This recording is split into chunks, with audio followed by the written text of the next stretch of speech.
We are reading Bhagwat Geeta as it is by His Divine Grace A.C. Bhaktivedanta Swami Prabhupada, founder Acharya of International Society for Krishna Consciousness. We are in chapter 12. Think text text 10. If you cannot practice the regulations of Bhakti Yoga, then just try to work for me, because by working for me, you will come to the perfect stage. Did we read this?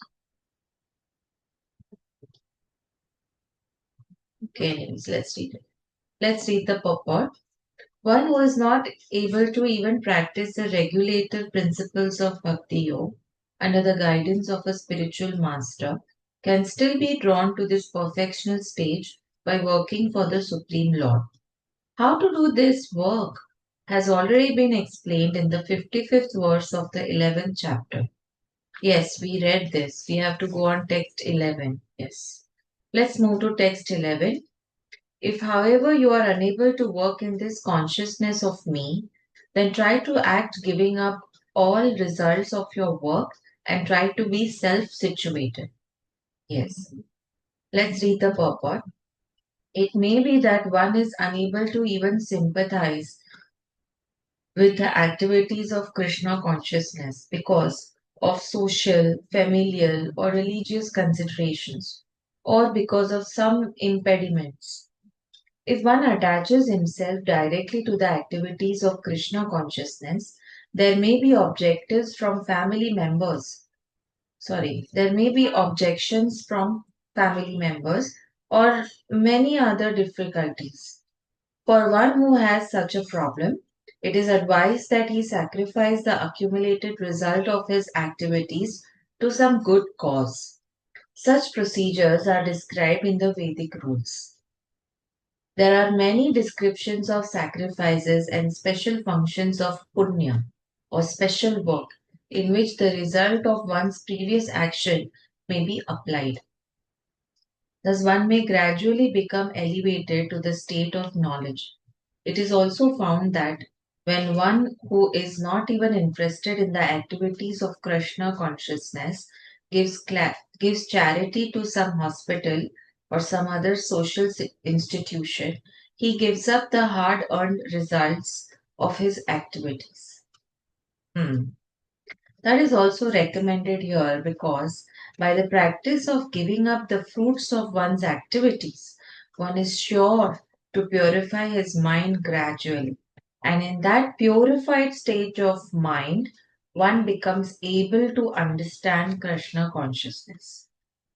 Of course, Krishna consciousness is not dependent on any other experience because Krishna consciousness itself can purify one's mind. But if there are impediments to accepting Krishna consciousness, one may try to give up the results of his actions. In that respect, social service, community service, national service, sacrifice for one's country, etc., may be accepted so that someday one may come to the stage of pure devotional service to the Supreme Lord.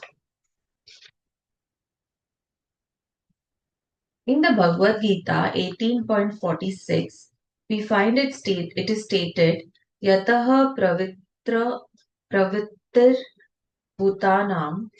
If one decides to sacrifice for the supreme cause, even if he does not know that the supreme cause is Krishna, he will come gradually to understand that Krishna is the supreme cause by the sacrificial method.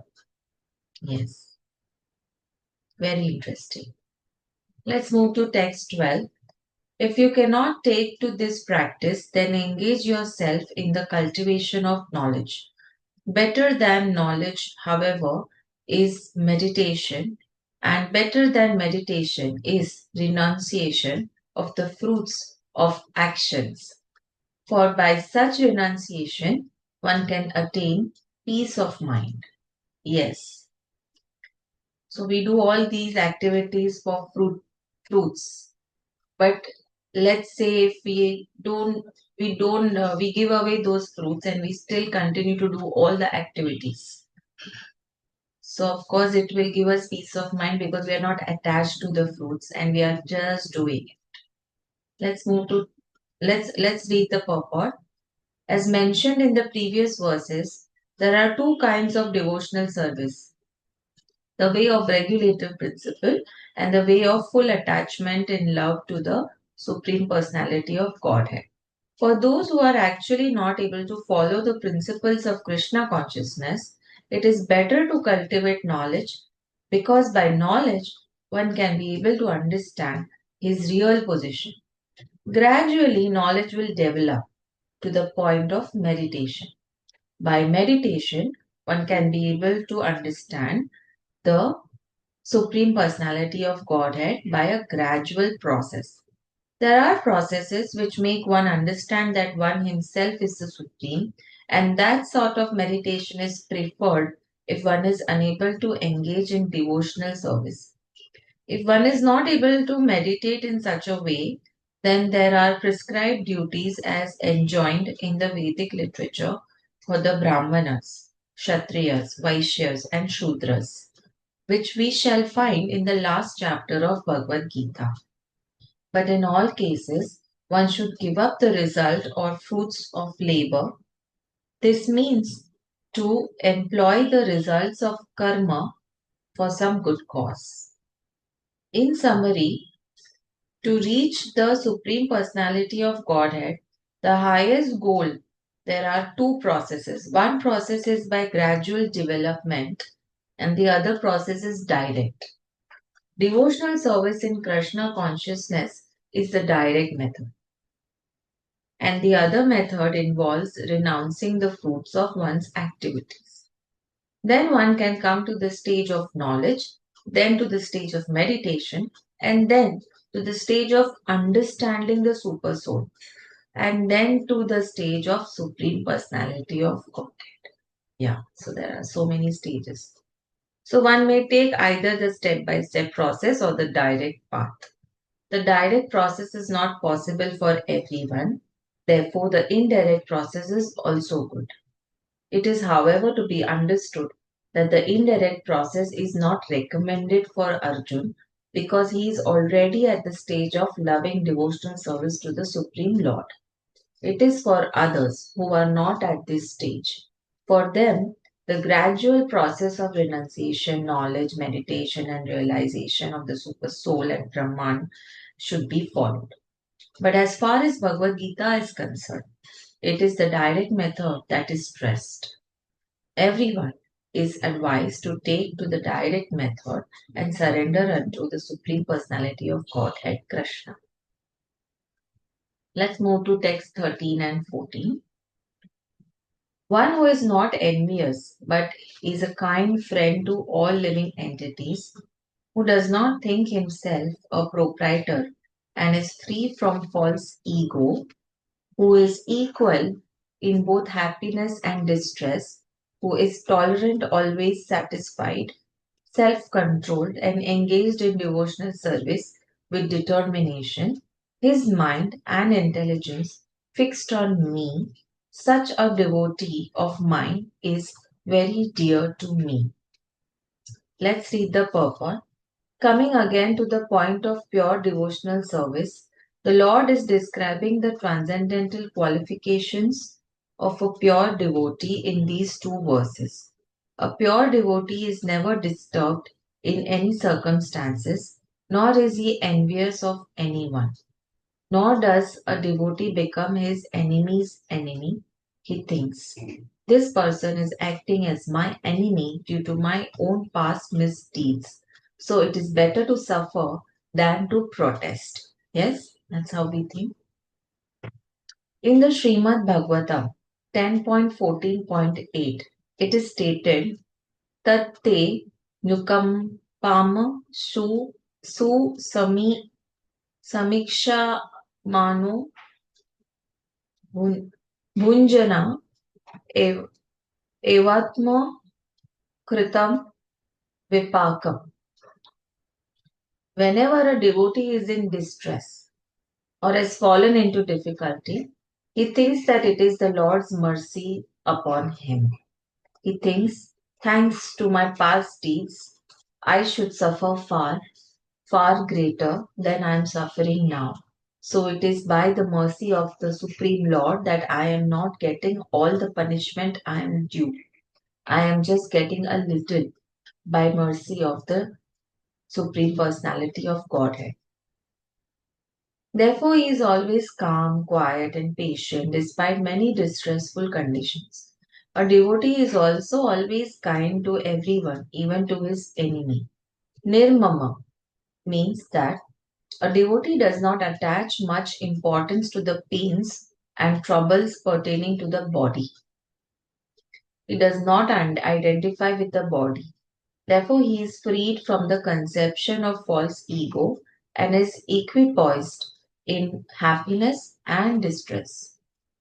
He is tolerant and he is satisfied with whatever comes by the grace of the Supreme Lord.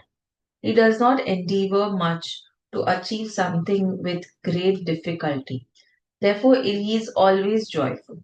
He is a completely perfect mystic because he is fixed in the instructions received from the spiritual master, and because his senses are controlled, he is determined. He is not swayed by false arguments because no one can lead him from the fixed determination of devotional service.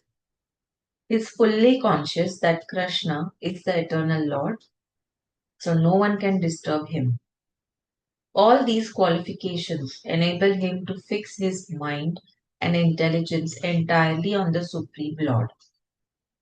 Such a standard of devotional service is undoubtedly very rare, but a devotee becomes situated in that stage by following the regulative principles of devotional service. Hmm. Furthermore, the Lord says that such a devotee is very dear to him, for the Lord is always pleased with all his activities in full Krishna consciousness. Yes, beautiful.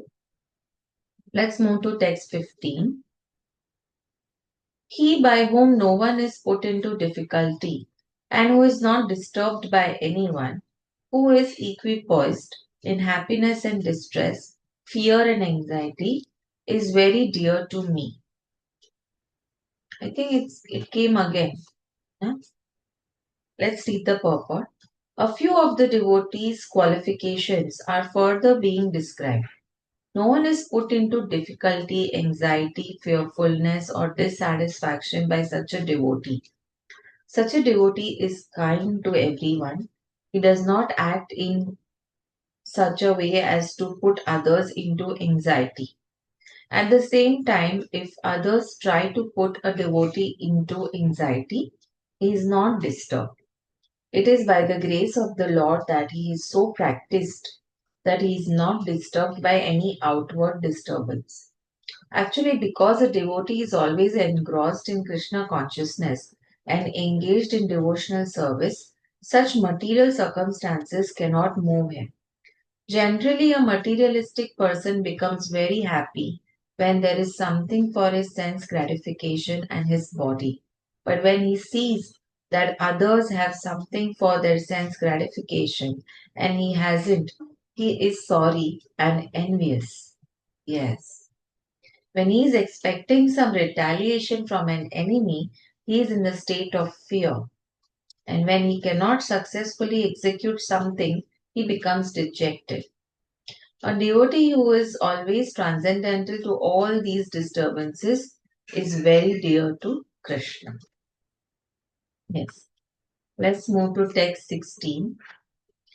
My devotee, who is not dependent on the ordinary course of activities, who is pure, expert, without cares, free from all pains, and not striving for some result, is very dear to me.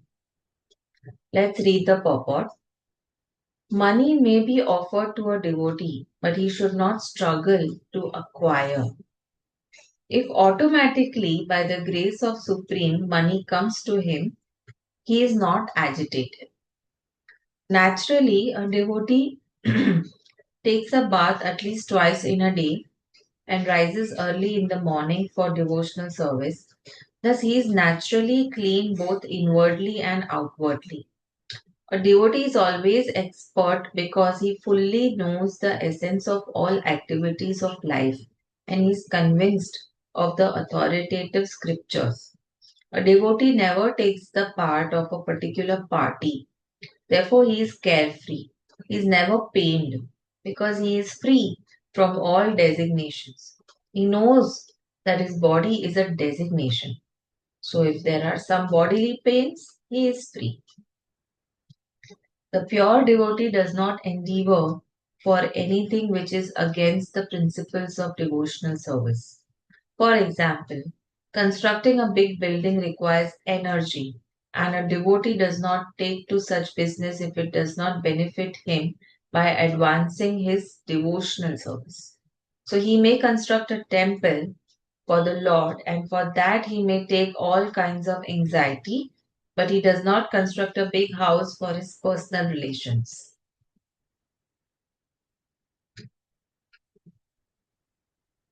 Let's move to text 70. One who neither rejoices nor grieves, who neither laments nor desires, and who renounces both auspicious and inauspicious things, such a devotee is very dear to. Let's read the purport. A pure devotee is neither happy nor distressed over material gain and loss, nor is he very much anxious to get a son or disciple, nor is he distressed by not getting them. If he loses anything which is very dear to him, he does not lament. Similarly, if he does not get what he desires, he is not distressed. He is transcendental in the face of all kinds of auspicious and inauspicious and sinful activities. He is prepared to accept all kinds of risks for the satisfaction of the Supreme Lord. Nothing is an impediment in the discharge of his devotional service. Such a devotee is very dear to Krishna. Yes, that's true. Let's move to text 18 and 19.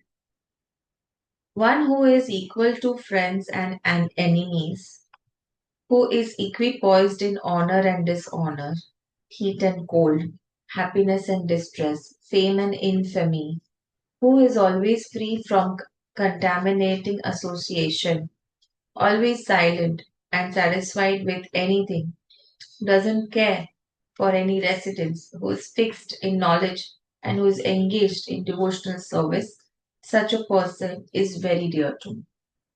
Let's read the purport. A devotee is always free from all bad association.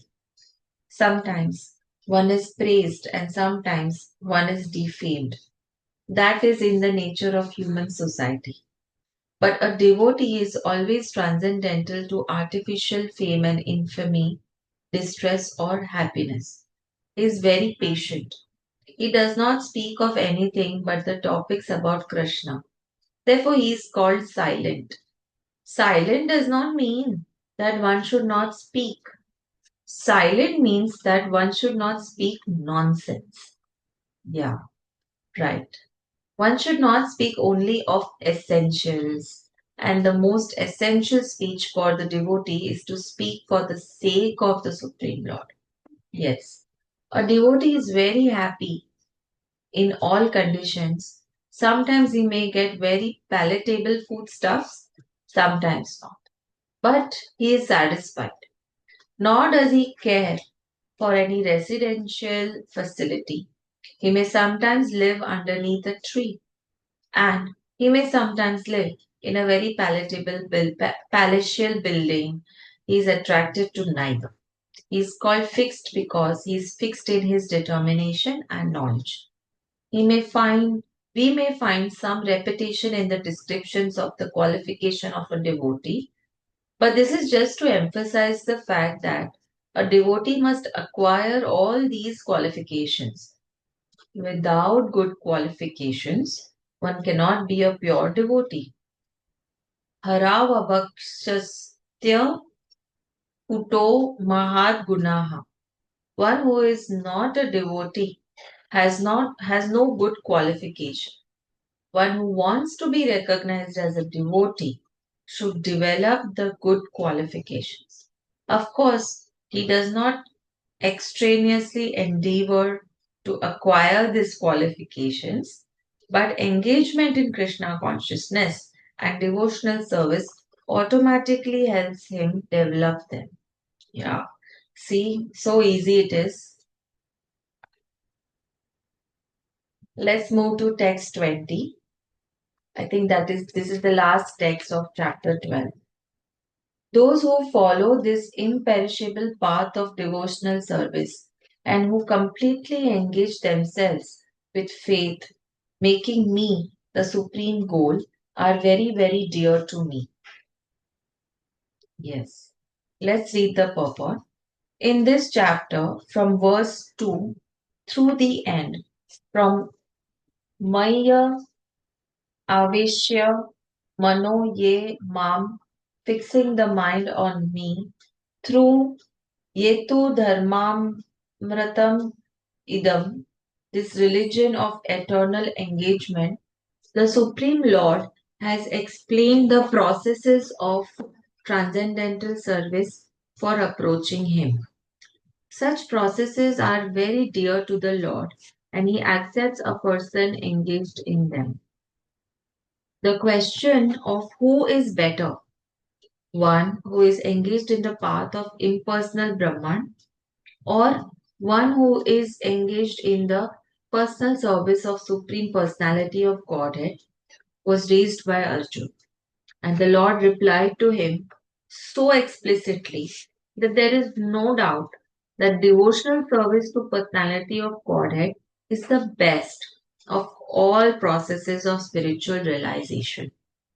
In other words, in this chapter, it is decided that through good association, one develops attachment for pure devotional service and thereby accepts a bona fide spiritual master, and from him begins to hear and chant and observe the regulative principles of devotional service with faith, attachment, and devotion, and thus becomes engaged in the transcendental service of the Lord. This path is recommended in this chapter. Therefore, there is no doubt that devotional service is the only absolute path for realization, for the attainment of the Supreme Personality of Godhead. The impersonal conception of the Supreme Absolute Truth is described in this chapter as described in this chapter, is recommended only up to the time one surrenders himself for self realization. In other words, as long as one does not have the chance to associate with a pure devotee, the impersonal conception may be beneficial. In the impersonal conception of absolute truth, one works without fruitive results, meditates, and cultivates knowledge to understand spirit and matter. This is necessary as long as one is not in association with a pure devotee. Fortunately, if one develops directly a desire to engage in Krishna consciousness in pure devotional service, he does not need to undergo step by step improvements in self spiritual realization. Devotional service is described in the middle six chapters of Bhagwat Geeta is more congenial. One need not bother about materials to keep body and soul together because by the grace of Lord, everything is carried out automatically. Yes. Wow. Thus end the Bhakti Vedant purports to the 12th chapter of the Srimad Bhagwat Geeta in the matter of devotional service. Yes. Let's end with Hare Krishna Maha Mantra. Hare Krishna, Krishna Krishna, Hare Hare, Hare Ram, Ram Ram, Hare Hare. Hare Krishna, Krishna Krishna Hare Hare, Hare Ram, Ram Ram Hare Hare, Hare Krishna, Krishna Krishna Hare Hare, Hare Ram, Ram Ram Hare Hare. Let's do three Radha jap. Radha, Shri Radha, Radha, Shri Radha, Radha, Shri Radha.